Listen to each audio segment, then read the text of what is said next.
Em 89, surgiu um candidato à presidência, digamos, complexo. Naquela época, ele já falava sobre nacionalismo, combate à corrupção, conservadorismo, fortalecimento das forças de segurança e com apenas 15 segundos e 4 palavras, ele se tornaria um ícone no que chamamos de extrema-direita. Meu nome é Enéas! Enéas, na época dono do título de deputado mais votado do país, saiu candidato à presidência novamente em 1994 e fez 15 vezes mais votos do que na eleição anterior, 5 anos antes, ocupando assim o terceiro lugar no pleito, atrás apenas de Lula e do vencedor FHC. Mais de uma década após a sua morte, o nome de Enéas ainda é lembrado na política. Em 2017, um projeto de lei na Câmara dos Deputados propôs incluir o nome do líder do Prona no livro dos heróis da pátria, mas a proposta nunca vingou. Um ano depois, em 2018, Enéas perderia o prestigioso título de deputado mais votado do país para um novo político da direita ultraconservadora, Eduardo Bolsonaro. Parece que ao longo da história, essa nova e mais extrema-direita sempre esteve por aí, com mais ou menos popularidade, como se estivesse à espera do momento certo, ou de um terremoto político de grandes proporções para que pudesse se espalhar de forma avassaladora. Em 2013, enquanto o Brasil parecia imerso em um caos desordenado, a extrema-direita via finalmente as peças começarem a se encaixar. Naquele momento, para esse grupo político, as coisas entrariam em uma nova ordem.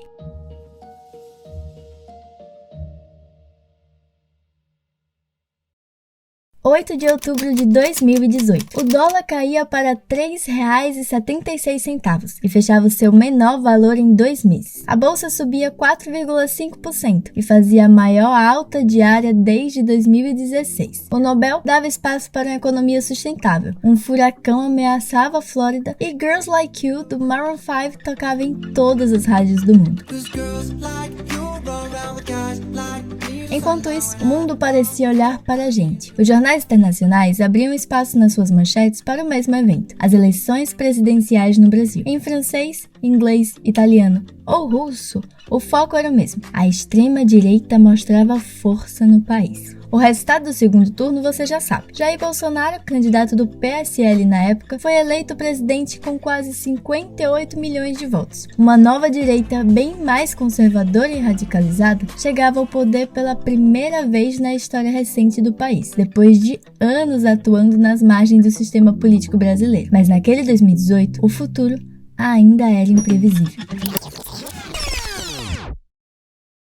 17 de junho de 2013. No dia em que as manifestações se multiplicavam pelo país e levavam milhões de pessoas às ruas, alguns políticos começaram a dar suas primeiras declarações. No Twitter, o líder do DEM na Câmara, Ronaldo Caiado, defendia que o povo estava nas ruas protestando sobretudo contra os gastos com a COP, contra a corrupção que tomou conta do governo mensaleiro. O líder do partido no Senado, José Agripino, ainda completou: esta manifestação não é só de Brasília, é do Brasil. É uma manifestação de decepção com o governo. É um protesto da classe média pedindo atenção para o brasileiro que pensa. A tradicional oposição aos governos do PT abraçava as manifestações e buscava expandir as críticas dos protestos a presidente e ao seu partido, que, como você sabe, a essa altura eram ainda minoritários. Esses partidos de direita e centro-direita entendiam que junho de 2013 era, antes de qualquer coisa, uma oportunidade que se abria depois de 10 anos de governo petista. Só que nem sempre foi assim.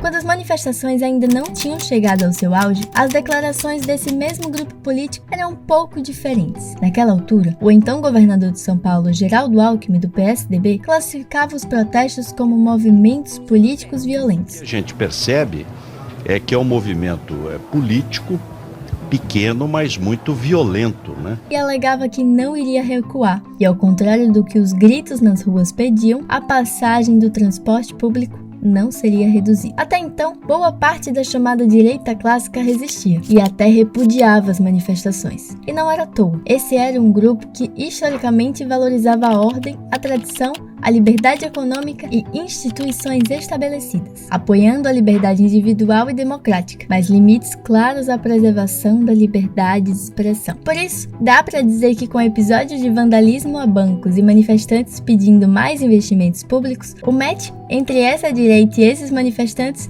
não rolava tão facilmente. Contudo, à medida em que as manifestações ganhavam força e ocupavam as ruas, algo interessante acontecia. A relação da direita clássica com esse movimento também se transformava. Havia ali uma brecha que apresentava novas possibilidades para esse grupo político, que estava disposto a aproveitá-la, mesmo que no caminho as coisas acabassem saindo um pouco da ordem. 24 de junho de 2013. A manifestação já atravessava a noite de São Paulo, quando uma nova onda de tensão tomou conta da multidão que percorria a Avenida Paulista. Dessa vez, os protagonistas do embate eram militantes da esquerda e um grupo que defendia uma manifestação apartidária e se intitulava nacionalista. Membros da UNE, PSOL, PT e PSTU foram hostilizados por manifestantes que os chamavam de oportunistas. Oportunista! Quando você tem uma manifestação em que há uma divisão muito clara, né, entre um campo que vinha com a bandeira do meu partido é o Brasil e de outro lado vinha uma esquerda institucionalizada em partidos políticos, sobretudo, né, que estava tentando também se posicionar. Então ali você tem um momento de confronto desses dois campos. O relógio marcava 7h29 da noite, quando a Avenida Paulista se transformou em um cenário de violência e desordem. A briga implacável deixou um homem com marcas de ferimentos e sangue escorrendo pelo rosto. Enquanto o caos se espalhava, os grupos, envoltos em medo e desespero, se dispersaram, abandonando suas bandeiras no rastro da confusão. No entanto, em meio à turbulência, um grupo incendiou as bandeiras descartadas enquanto entoavam o hino nacional. Esse confronto, no entanto, não era novo. Alguns dias antes, no mesmo local, manifestantes vestindo vermelho entraram em conflito com manifestantes vestindo verde e amarelo. O grupo segurava a bandeira do Brasil quando outros manifestantes passaram a gritar: "Essa bandeira mata índio! Essa bandeira mata índio!" Enquanto o lado cantava o hino nacional, o outro respondia com: Naquele mesmo dia, um vídeo do ocorrido gravado por um cinegrafista amador seria publicado no YouTube com o título Manifestação, 20 de junho de 2013, nacionalistas versus antinacionalistas. Embaixo, um único comentário repetia a famosa canção: "Eu sou brasileiro com muito orgulho, com muito amor." Essa divisão entre patriotas e vermelhos se tornava cada vez mais evidente à medida em que os dias de protesto avançavam e novas e diferentes pautas surgiam nas ruas. E como você já deve saber, ela se aprofundaria ao longo dos anos, configurando um novo tipo de polarização política no Brasil. Desde o início, este chamado campo patriota esteve presente e foi crescendo ao longo das manifestações. Seus cartazes expressavam repúdio aos partidos políticos, ao direito das minorias, aos impostos e à corrupção. Além disso, chamavam por segurança pública. Esse sentimento nacionalista e antissistema era ainda minoria nas manifestações, mas logo se tornaria uma verdadeira onda, com uma força política e eleitoral ainda impensável. 1º de agosto de 2013.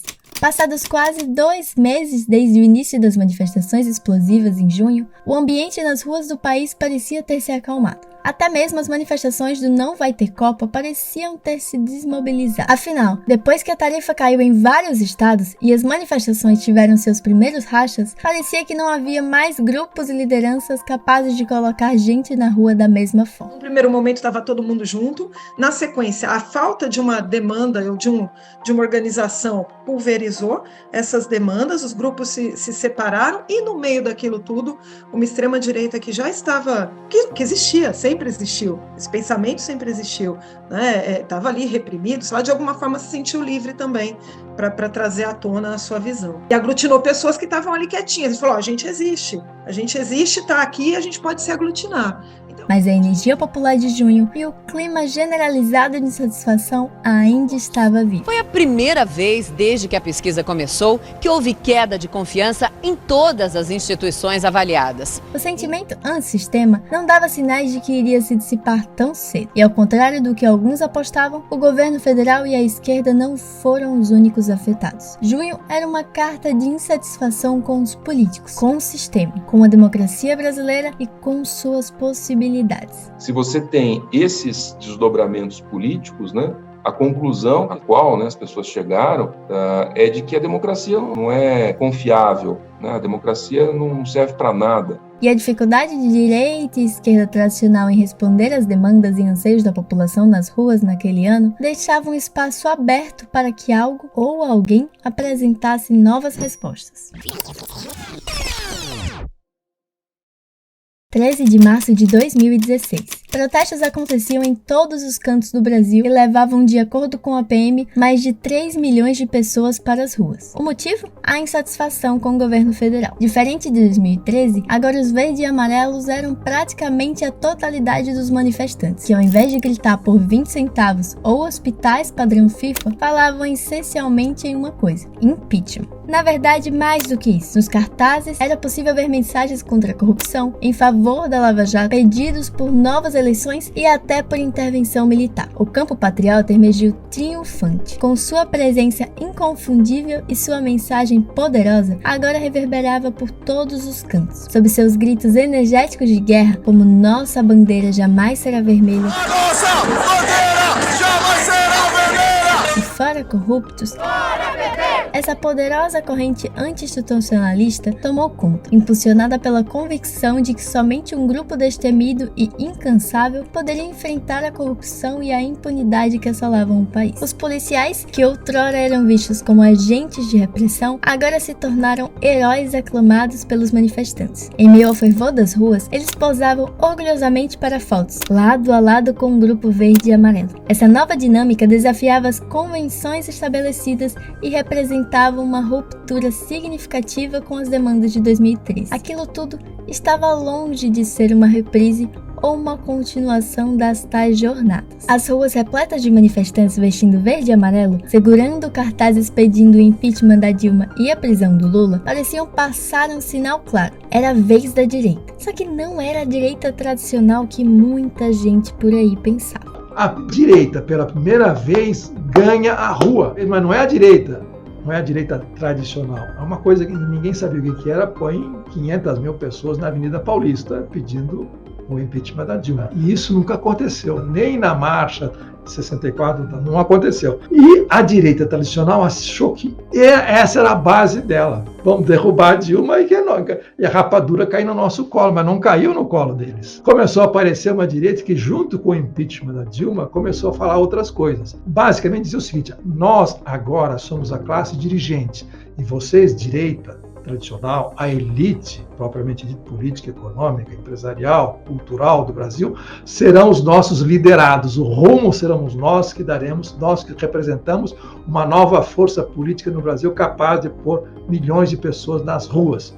Naquele mesmo dia 13, Geraldo Alckmin e Aécio Neves, dois nomes de peso do PSDB, foram hostilizados nas manifestações contra o governo Dilma em São Paulo. A agitação tomou conta da Avenida Paulista quando os dois tucanos chegaram acompanhados por uma comitiva de políticos da oposição.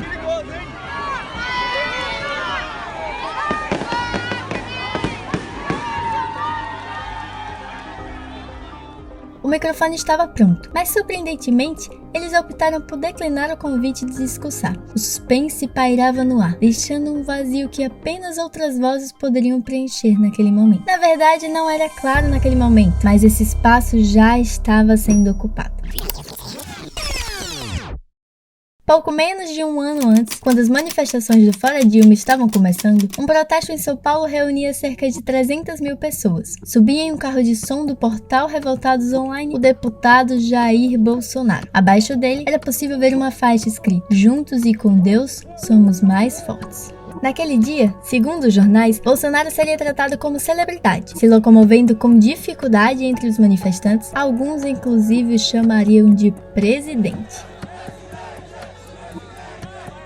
Em seu discurso, ele falaria sobre uma luta necessária pela liberdade do povo brasileiro, exaltaria as Forças Armadas e faria duras críticas a presidente Dilma e ao seu partido. O Brasil quer e exige e vai ter democracia e liberdade, mesmo que isso venha custar o sangue de cada um de nós.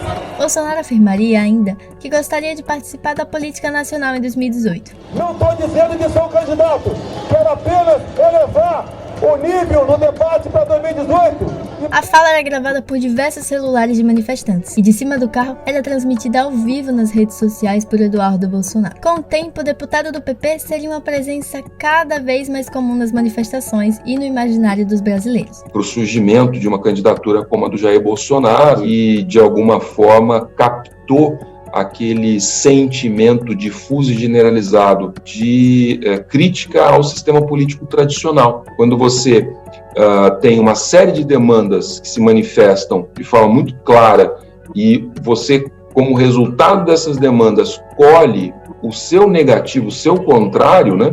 Isso descredibiliza o sistema político tradicional.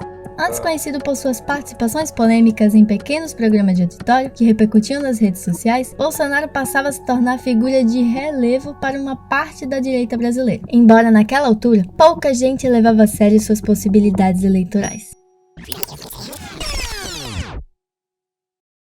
10 de junho de 2018. Prometo manter, defender e cumprir a Constituição. Depois de um impeachment que tirou Dilma do governo, Temer agora cumpria quase 2 anos à frente da presidência e amargava o pior índice de aprovação na história. Apenas 3% dos brasileiros achavam o governo bom ou ótimo, enquanto 82% consideravam ruim ou péssimo.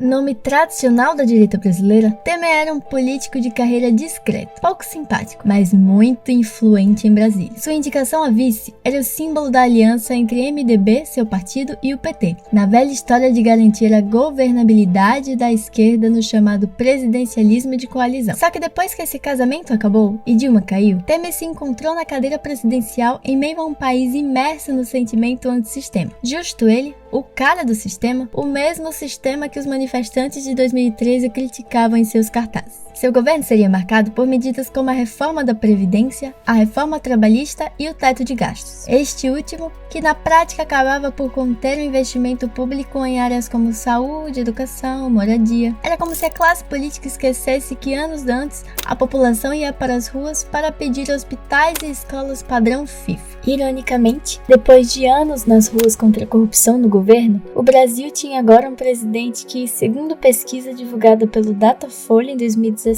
era visto como corrupto por 83% da população. Ainda assim, nas eleições daquele ano, Temer lançaria um candidato para defender os feitos do seu governo, o ex-ministro da Fazenda Henrique Meirelles. O bilionário faria pouco mais de 1 milhão de votos, o equivalente a 1,2%. Há quem dissesse, no entanto, que o verdadeiro candidato da direita tradicional era outro, o tucano Geraldo Alckmin. Ele contaria com o apoio de 8 partidos e reuniria mais de 6 minutos do horário eleitoral, praticamente metade de todo o tempo de propaganda. Todos os grandes partidos do chamado Centrão apostavam suas fichas no paulista. Era a vez do Geraldo. No entanto, Alckmin amargou um 4º lugar na disputa com menos de 5% dos votos, o pior desempenho do PSDB na história. Todo mundo achava que o Temer ia fazer o sucessor, que o projeto do impeachment, que era a restauração da direita clássica, era o vencedor. E quem era esse vencedor? Era o Alckmin naquele momento. O Alckmin teve 4%. Só isso aí, ele passou a testar: eu sou o representante desse sistema podre, no qual ninguém mais acredita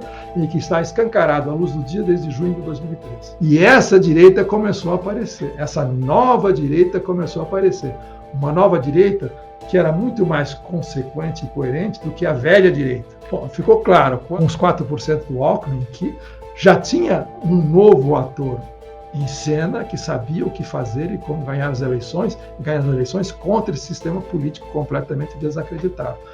A direita tradicional parecia não compreender ainda como que após toda a movimentação popular pelo impeachment, ela não seria a beneficiária da energia social antipetista. Justos partidos que historicamente fizeram oposição ao Partido dos Trabalhadores não eram mais vistos como uma opção à sua sucessão. O Brasil, a partir daquele momento desacreditado após tantos escândalos, estava destinado a ser transformado. Alckmin, Temer e Meirelles podiam não ser petistas, mas eram vistos como os mesmos políticos de sempre. As ruas forjavam novos nomes e reabilitaram antigos. E dali sairia a força política que mudaria os rumos da direita e do Brasil para sempre. Os movimentos de extrema-direita, que já circulavam pelos corredores da política nacional, encontravam um novo protagonista. As ideias que antes eram apenas sussurros nos bastidores ganhavam vida, prontas para desafiar o status quo e apontar o futuro político do país para uma ideologia ainda pouco conhecida.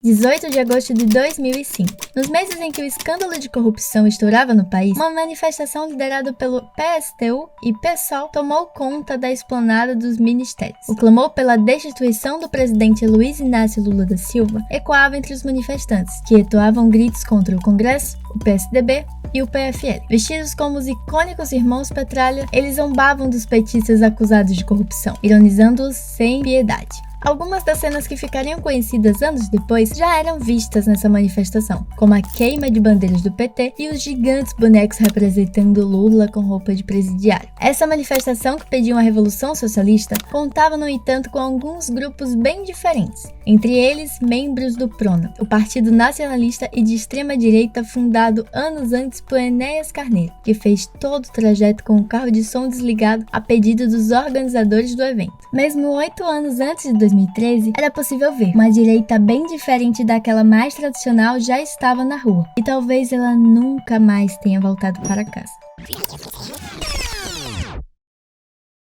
5 de junho de 2003. Enquanto as manifestações nasciam, algo significativo acontecia próximo ao parlamento, sinalizando o rumo do futuro político do Brasil. Sob a liderança do pastor evangélico Silas Malafaia, uma outra movimentação tomava forma, com o intuito de reivindicar a liberdade religiosa e repudiar questões como o casamento gay e o aborto. Nessa manifestação, várias figuras políticas marcaram presença, incluindo o senador Magno Malta, do PMDB, o presidente da Comissão de Direitos Humanos e Minorias, Marco Feliciano, do PSC, e o então deputado Jair Messias Bolsonaro. Nos cartazes erguidos pelos manifestantes, podiam-se ler frases impactantes como "É fácil falar de abortar, afinal você nasceu", e "Buzine pelo casamento como Deus fez, homem e mulher". Essas mensagens se somavam a outras manifestações contrárias ao projeto de lei 122, que buscava criminalizar a homofobia. Lá atrás, pouca gente apostava que a religião se tornaria um tema tão importante na política nacional, mas as novas igrejas neopentecostais já davam sinais claros de sua ascensão. Foi através de algumas dessas instituições que a extrema-direita achou uma brecha para crescer e alcançar um novo eleitorado.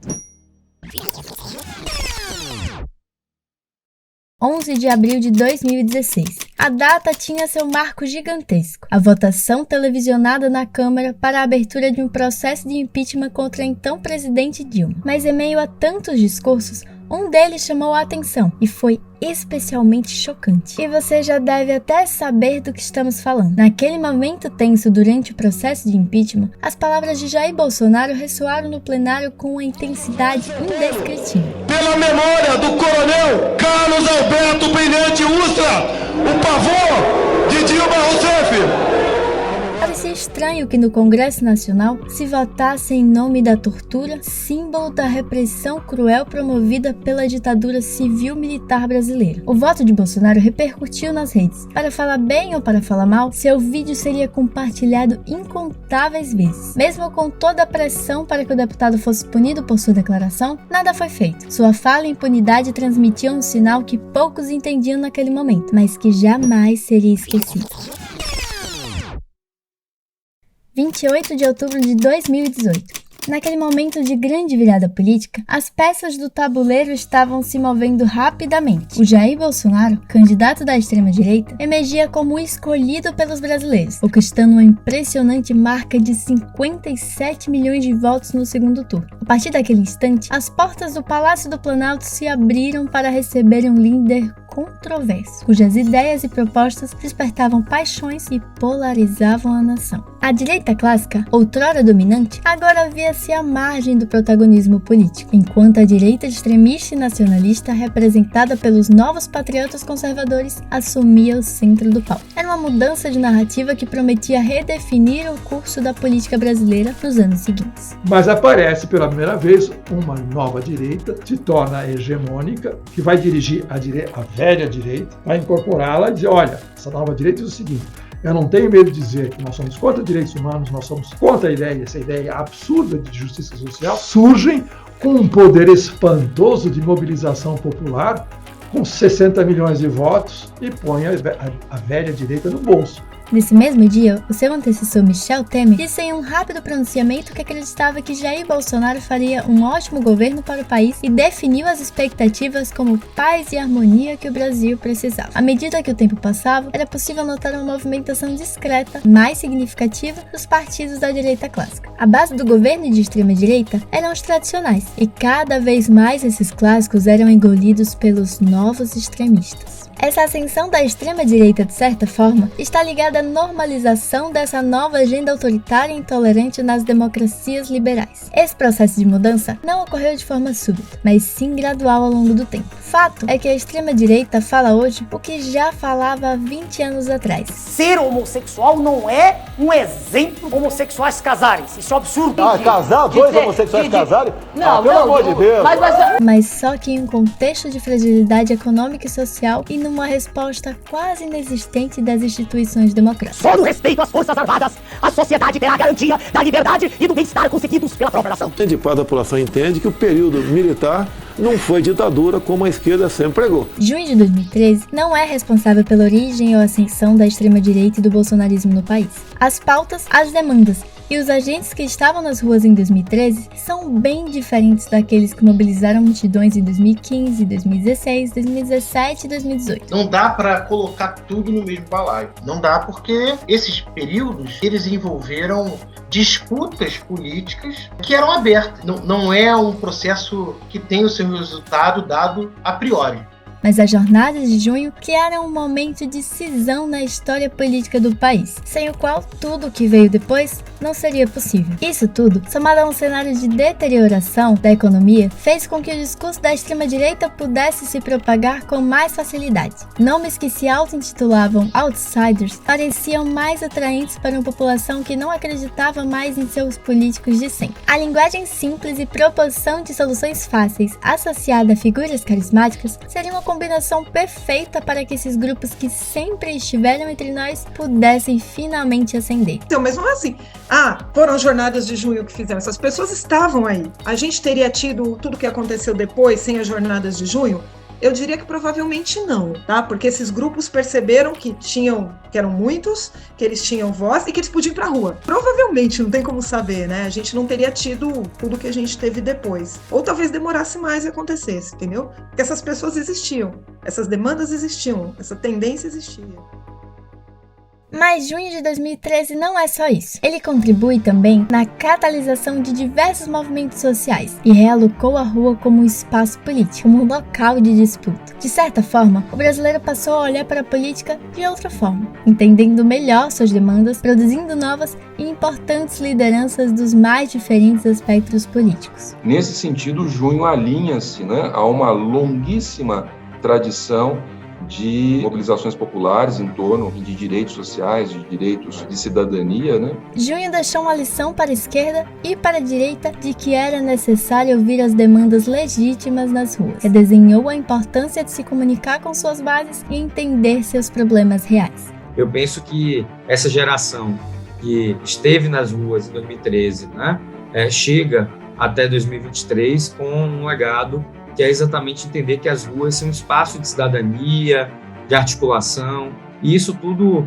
caminha para um fortalecimento da sociedade civil. Em que medida esse transbordamento societário vai dialogar com o poder democrático, vai dialogar com a democracia, No fim, junho de 2013 foi um raio-x que permitiu que a sociedade brasileira enxergasse seus problemas e potencialidades. Foi um despertar para um novo tipo de cidadania que parecia ter ficado adormecido. De forma contraditória, produziu consequências positivas e negativas, e foi capaz de revelar fissuras ocultas no questionamento do sistema político estabelecido. Seus legados enigmáticos continuam a influenciar a política, carregando segredos e mistérios não totalmente desvendados. O junho foi uma espécie de redescoberta da política como luta em torno de valores inegociáveis. Por isso que eu estou dizendo, esse é o Brasil só pensável depois de junho. Junho aglutinou tudo isso. O que o futuro nos reserva para os próximos 10 anos? Difícil dizer, mas a resposta com certeza passa por junho de 2013, o mês histórico que parece nunca ter fim. e que seguirá mudando a história do Brasil para sempre. Esse foi o último episódio da nossa série Fora de Ordem. Obrigado por ter nos acompanhado até aqui. Se você curtiu, não deixe de compartilhar o link da nossa playlist nas suas redes sociais ou até com seus amigos. E se não for pedir demais, deixe um comentário aqui embaixo nos contando o que você achou da série. Aqui no canal da Politize, a gente tem vídeo novo praticamente toda semana. Então, se inscreve aqui embaixo e ative as notificações para não perder nada. É isso, pessoal. Tchau, tchau!